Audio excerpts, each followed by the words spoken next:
Charter Local Edition. I'm Brad Pomerance in the Inland Empire. Today we are joined by Mike Soubirous. He is a councilman in the city of Riverside. And I want to talk about the recent election and focus exclusively on Riverside City and County. Yes. So the voters were asked to pass Prop 51A school construction bond.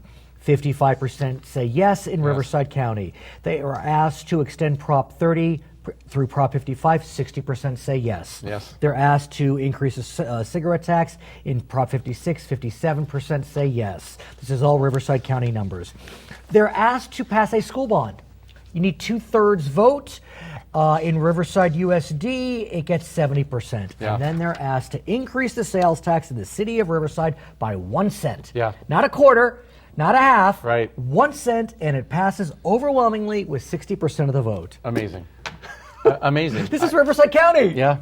Yeah. What's going on? I don't This know. is not tax and spend-a-choosets. It's not. And you talk to most people, and that's not the mode that they were in. They weren't Right. thinking about tax and spend. It was really about preserving the quality of life and keeping things as good as they've been or better. Right. And I Amazing. wonder, though, if you look at the specific revenue enhancements, Yeah. I mean, you can make an argument as to why they passed school construction bond. Makes sense. Right. Cigarette tax, a sin tax, Prop 30 extension, Right. only on the wealthy, Right. RUSD, keep it home. Right. But let's do Measure Z, because Yeah. that really is the focus today. Yeah. Not easy to get a quarter-cent sales tax passed. Yeah. You got a full-cent sales tax Yes. passed. Yes. And for the people that are not aware, when the 8% tax is taken, from the state on any, taxable items, 1 penny of that 8 cents makes it back to the city. Now One it's going to be penny 2. of $1. Right.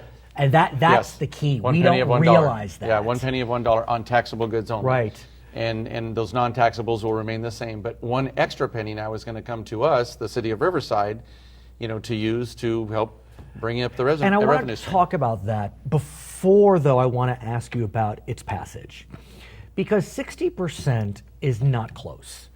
It would have been a Right. defeat if you had asked for the 2/3 by Right. going specific. But Right. you didn't, and that's fine. How'd you get to 60%? Good question, and I think it, the campaign for the yes on Z was a little bit late in the game, and it wasn't really that huge. I mean, it wasn't this big Right. overpowering billboards or big giant signs. I saw very few signs, and the money was spent on getting the information to the voters about quality of life issues. And I think that the people of Riverside know that, looking around, that they need more police officers out on the street. They need to make sure that fire and EMS is kept up to standard with the aging fire trucks. They look at their roads. They look at Right. the tree trimming issues that we've talked about at length, and they just look around and say, we've got to preserve what we have. That being said, we've always spoken about the fact that during the recession, Riverside was doing pretty well. Yeah. While 20 minutes away, San Bernardino was filing for bankruptcy. Yes. Interestingly, we're out of the recession, and Riverside's finances are actually a little dicey, and Yes. San Bernardino's looking better. Yes. Why are we countercyclical here in Riverside? Looking back, and I think what we're finding now is, I don't know any other way to describe it other than I think we were living in a little bit of a fantasy land. I think that there was either a move underfoot to not really express where we were at, I don't know, or there was just a move to hope that, we don't have that money here, but if we move this over here, and then we fund this, and then this other money's going to come in, to do that during it's a crazy. recession, though, is pretty amazing. And to do it successfully, I mean, I don't think it was a huge shell game. I mean, one could argue the Renaissance Right. was moving forward. And cities move some monies around Right. anyway as they need to take care of some different things. But in this case, I think it was maybe it went too far. Okay. And I think that the money wasn't coming in at the end to the degree that they thought it would be. So as I understand it, your city budget is about $275 a year, is that right? $275 million? Roughly about, it's closer to 3. Okay, closer to As far as money that we are dealing with. You're gonna get $50 million extra a year. 48 to 50. That's a lot. It is. I mean, that's what, 20% more almost? I don't know if my math's not so good, whatever. And interestingly, Right. most of that's already, in a sense, needs to be spent on items that already can be identified. So one-time expenditures or continuing expenditures? Continuing expenditures. And you know this, looking back with Prop 13 over the years, municipalities have had less and less funding coming in. The feds have cut a lot of road funding that they would give municipalities, same with the state. So there's this dwindling revenue stream. Plus, occasionally, you'll have these downturns where the Prop 8 works in and drops the property taxes. Now, think about this. Internet sales has created a huge drop in a lot of the revenues. So do you get a cent if it's for internet sales? Because I know we do tax internet sales in California. Well, there are some, but some of them are not, depending on what the item is and where. I mean, if so you look at the locality may not get it. So the I think state it's the will. point of where it's coming from.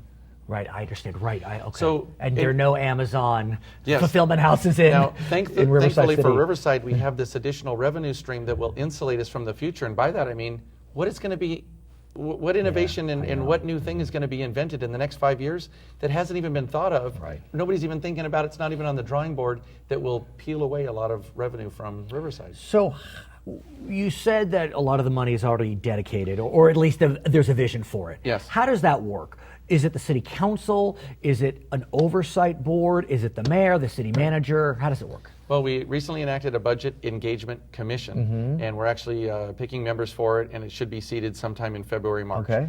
And that commission is going to be designed to give recommendations to the council, but also be that sounding board for the public that may want to understand a little bit more. One other layer, you've got committees for the council, and then you've got the full council, but now you're going to have this third body or this third venue for vetting some of this information.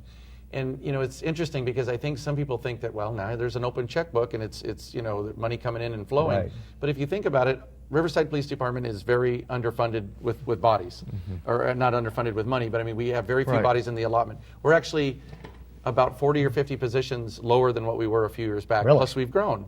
So there is going to be staff coming forward probably in January to talk to us about beefing up the ranks. And at the same time, our roads are still deteriorating day by day by day. That have not, they've been neglected. Right, let's talk about roads, because that obviously is something that we deal with on a daily basis. Sacramento had been trying to work out a roads plan. Right, and it failed. It failed. Yeah. But now the Democrats have a 2/3 supermajority, and there are pluses and minuses to everything. But Exactly. one could argue that could break the stalemate on roads. Right. And so your timing may be pretty good. I mean, you have this now dedicated stream, Right. although I mean, it's not technically dedicated, but Right. can you try to leverage some money out of Sacramento, presuming a roads package passes with the sales tax revenue? Yeah, but you know, when you think about some of these different grants and things that come along with roads, a lot of them are, well, if you put in a bike lane and reconfigure, we'll repave and put new curbs and gutters in. So there's a lot of things that come along with it that we may or may not want to do. And some of those take a little bit of time, and meanwhile, the clock's ticking and we see our roads, you know, deteriorating. So between all that, with the police department, and also council approved the responsible spending vision pledge. Right. And that said that, look, should we be fortunate enough to see an increase in any kind of revenue stream, either Measure Z or an uptick in the economy, council is dedicated to paying down some of our debt. Right. We have a lot of PERS pension obligation bonds that came about because of law, and we have a lot of those that are coming up due. And so between that, paying those down, and we've also committed to raising our reserves from a 15% up to 20, provided the money stream came in. So going to raise those up, beef up the PD, unwind some of these 4% cuts probably incrementally, and start paying down the debt. That alone over the next 5 to 7 years is going to eat up a lot of Is there a the funds. sunset? 20 years. Okay, so Yeah. So hopefully after 10 years we'll be more on the positive side of things can be done. But then we've got aging infrastructure that is always ticking away like a time bomb of things getting older and older. Okay, his name is Mike Soubirous. He is a councilman in the city of Riverside, where we are today. I'm Brad Pomerance. We thank you so much for joining us on Charter Local Edition.